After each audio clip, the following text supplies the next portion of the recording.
Bem-vindos a mais um Receitas Históricas e somente relembrando a vocês que a ideia desse programa aqui no YouTube não é a gente desenterrar receitas verdadeiramente exatas, arqueologicamente falando, mas a gente tentar trazer um toque de receitas antigas que já existem aí, de povos, civilizações antigas, e nesse caso a receita escolhida para hoje provavelmente seja a mais antiga que a gente consiga trabalhar aqui, que a gente vai estar fazendo pão ao modo que se fazia na época desde o Neolítico, antes do surgimento das civilizações ainda. E aqui no caso, um pão com mais cara de um pão egípcio, uma receita mais ou menos de 6.000 anos de idade. Para essa receita a gente vai precisar de fermento biológico. É importante, não adianta fermento químico, esse aqui é o chamado fermento de pão. Leite, 1 litro de leite basta. Mel, se a gente quiser que a receita fique com uma cara histórica, não adianta a gente querer usar caro nem nada do tipo. Essa receita não vai açúcar, açúcar é uma invenção da idade moderna já. A gente vai estar usando mel, como os antigos faziam. E o mais interessante e diferente aqui, a gente vai estar usando não exatamente a farinha de trigo, mas a gente vai estar usando as sementes do trigo. A gente também pode querer usar farinha integral. Ela vai ter uma semelhança um pouco mais com o pão antigo. Mas se a ideia é a gente realmente recuperar a dificuldade que eles tinham para fazer os primeiros pães e tentar com isso resgatar o sabor desses primeiros pães, a gente vai precisar se utilizar do trigo mesmo. Na antiguidade, as pessoas cultivavam o trigo. O trigo ele é cultivado já desde o período neolítico, deve ter mais ou menos uns 12.000 anos que a gente cultiva o trigo. E o pão não é necessariamente vindo do trigo. A gente tem outras coisas também que podem gerar pão. É possível fazer pão com farinha de arroz, é possível fazer pão com farinha de milho, como se fazia aqui na América. Mas eu vou seguir uma receita, já que a gente falou que vai seguir o pão egípcio, a gente vai estar vendo o trigo. O trigo era uma planta muito interessante para as pessoas da época porque ele crescia muito rápido. Especialmente lá na região do Egito, Mesopotâmia, assim por diante, a gente tem uma época de cheia, onde a água do rio invadia as terras férteis, e aí quando essa água do rio voltava, eles tinham mais ou menos uns 6 meses para conseguir plantar, ter a colheita em uma terra que seria inundada pelo rio de novo. E o trigo parecia perfeito para isso, que é mais ou menos o tempo que ele demora para desenvolver. No caso, a gente já tem aqui as sementes de trigo separadas da espiga. Alguém da época teria que primeiro debulhar, que é o processo de você pegar a espiga e ir separando cada uma dessas sementinhas antes dela poder ser transformada em farinha. Na época, a forma de transformar essas sementes em farinha era uma coisa chamada mó ou moedor de grãos, como vocês podem ver agora que eu estou colocando para vocês.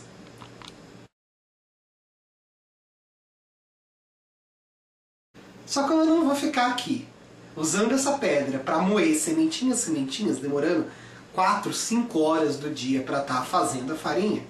Eu poderia usar um método ou mais artesanal, como um pilão, e mesmo assim é só pela graça de ver ele se transformando em farinha, porque isso daqui demoraria gigantescamente até eu conseguir esmagar cada uma das sementinhas. E é claro, como eu não pretendo fazer isso, a ideia é a gente se utilizar do nosso liquidificador moderno, mas que vai estar transformando as sementes do trigo em farinha. Usar a farinha integral é muito mais fácil, só que a farinha integral ela não vai ter o mesmo resultado do que a gente batendo as próprias sementes de trigo no liquidificador.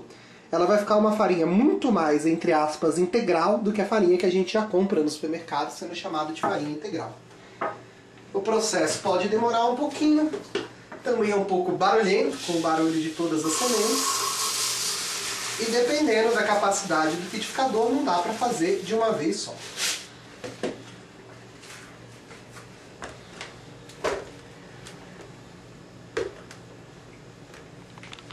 Eu vou tampar aqui o liquidificador com um prato transparente para ficar mais fácil de filmar e mostrar para vocês o processo da semente se transformando na farinha.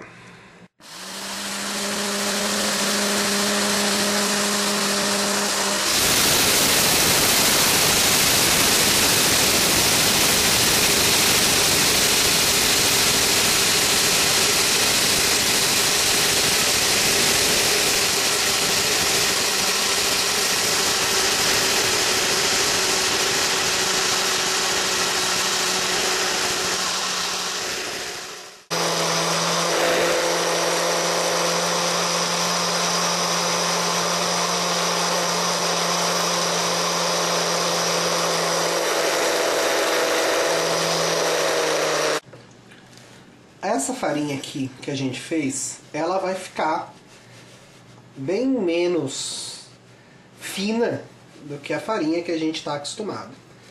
Por isso mesmo a gente vai usar essa farinha para a gente fazer a massa do pão, mas a gente vai precisar da outra farinha, da nossa farinha normal, refinada, para a gente untar a forma, para a gente terminar de dar liga e assim por diante.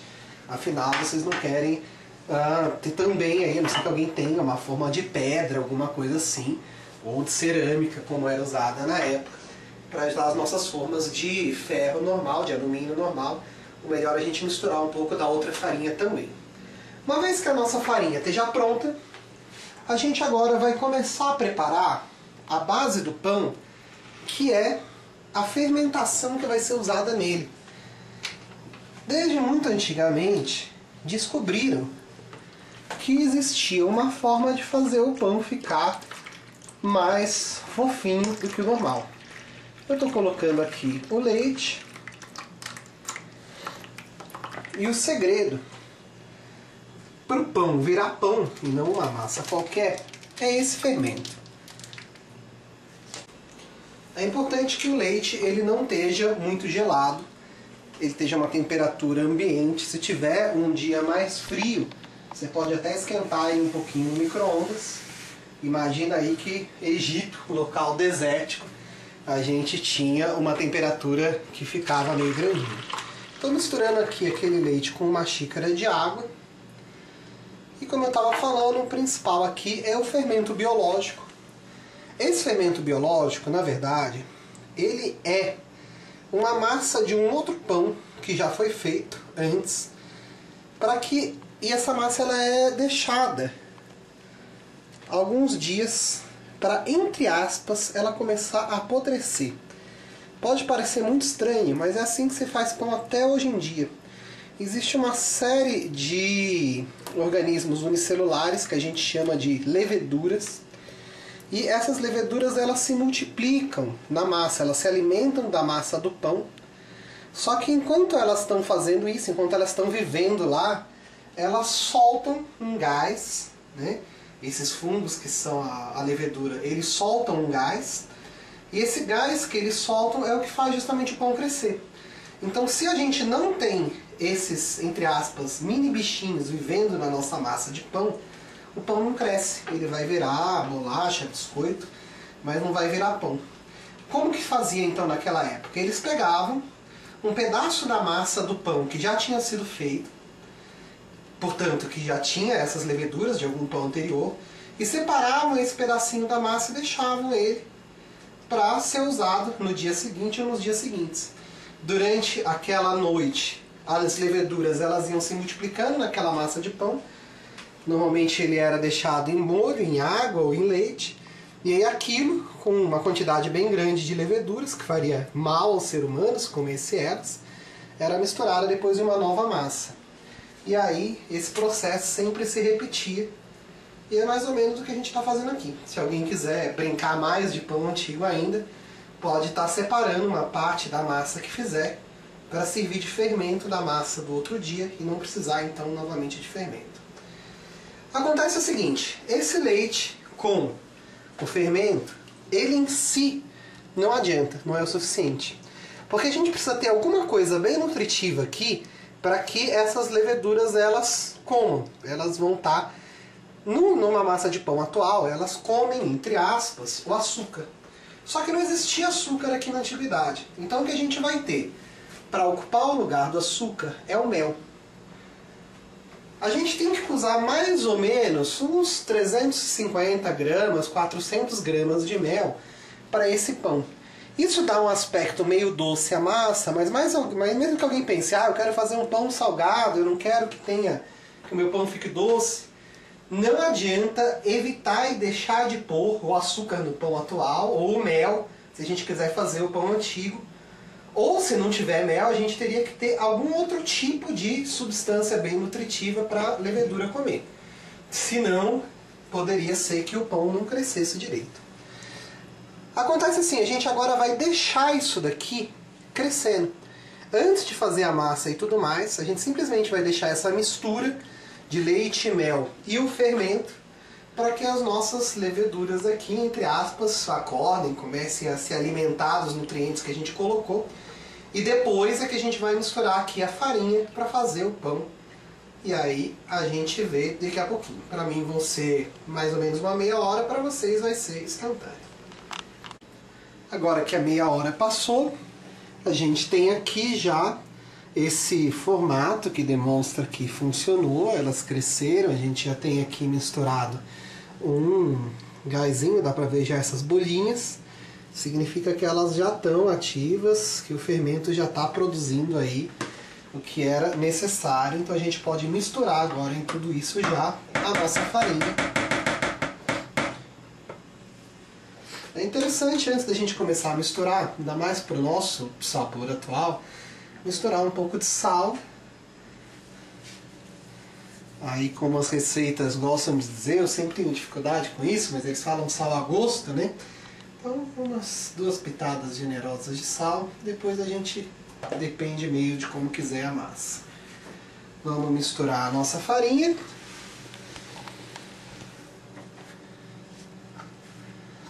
Colocar um pouquinho de azeite.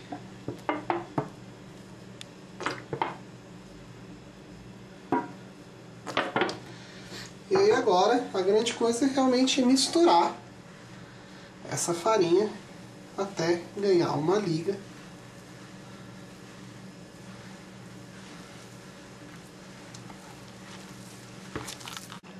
Com aquele quilo de farinha que a gente moeu do próprio grão de trigo, agora a gente mistura esse outro quilo de farinha.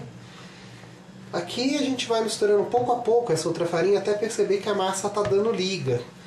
Dependendo da umidade que a farinha tiver, a umidade do dia, pode um pouco mais, um pouco menos já da farinha refinada.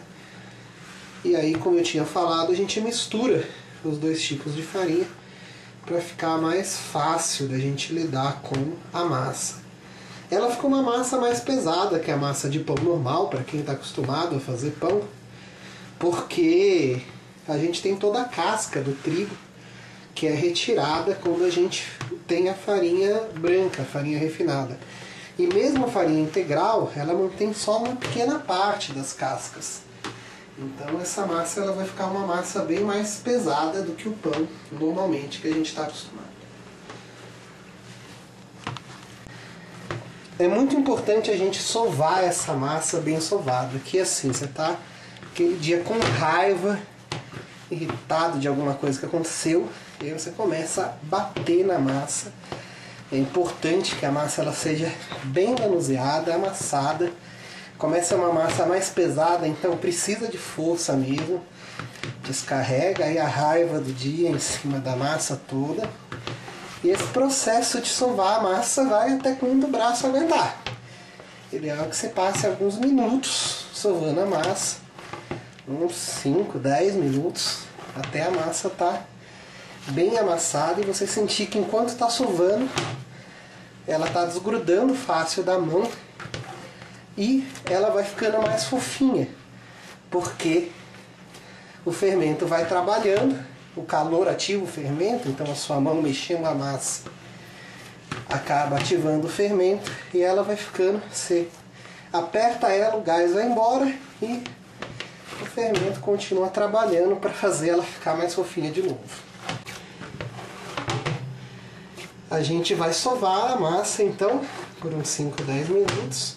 E depois que acabar de sovar ela, a gente tem que deixar ela descansar mais ou menos uma meia hora de novo.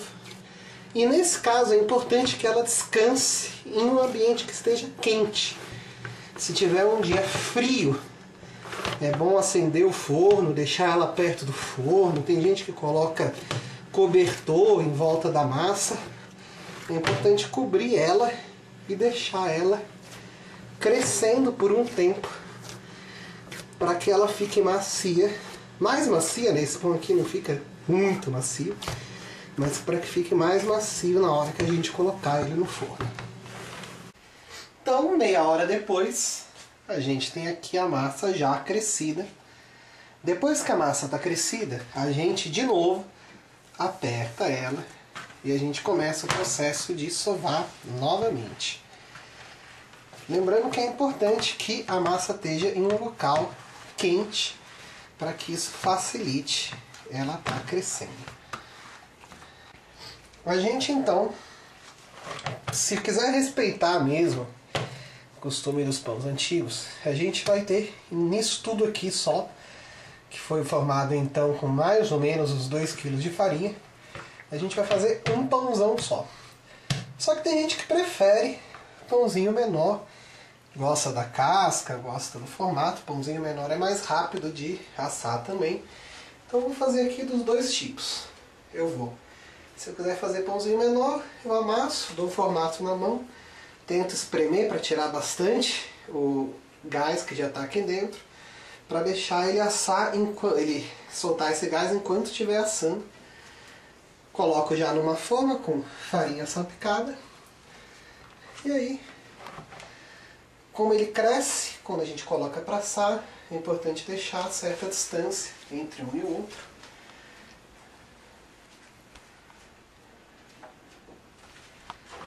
Respeitando a ideia de um pãozão coletivo, que daria para uma família inteira se alimentar por um dia, lembrando que famílias na época, antes de métodos anticoncepcionais, eram maiorzinhas do que a gente está acostumado hoje, a gente vai ter então a massa bem amassada. A gente fecha a massa como se fosse um pastelzinho, fazendo como se fosse um círculo, fechando ela para dentro. Isso aqui vai ser a parte de baixo dela. E aqui em cima a gente põe a massa numa forma mais ou menos arredondada, aqui no caso, tentando aí mais ou menos o formato da forma.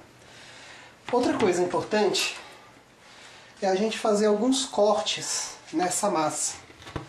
Esses cortes eles vão ser importantes porque assim que a massa começar a assar, a gente vai ter uma casca que vai ser criada aqui dentro, e aí o vapor que vai ser criado aqui desse gás, ele vai querer escapar. Se a gente não fizer esses cortes, ele vai ficar preso dentro do pão.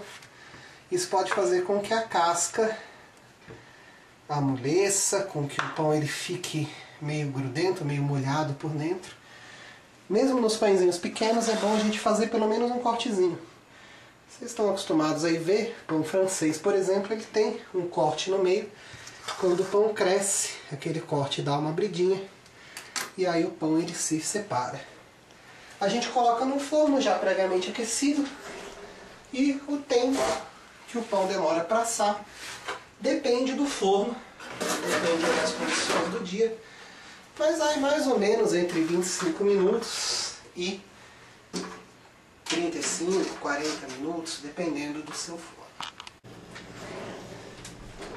Como o forno já estava quente, 25 minutos aqui no caso bastaram. A gente tem o nosso pão assadinho. Vou colocar agora os pãezinhos em miniatura.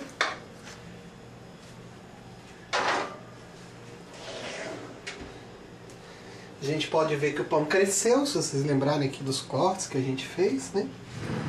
E agora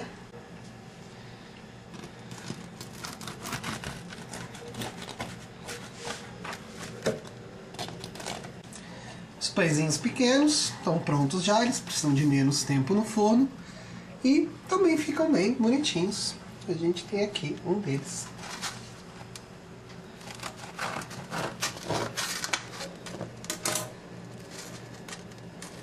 Saindo fumaça ainda, uma delícia para serem comidos.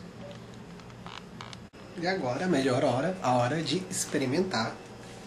Ainda saindo fumaça.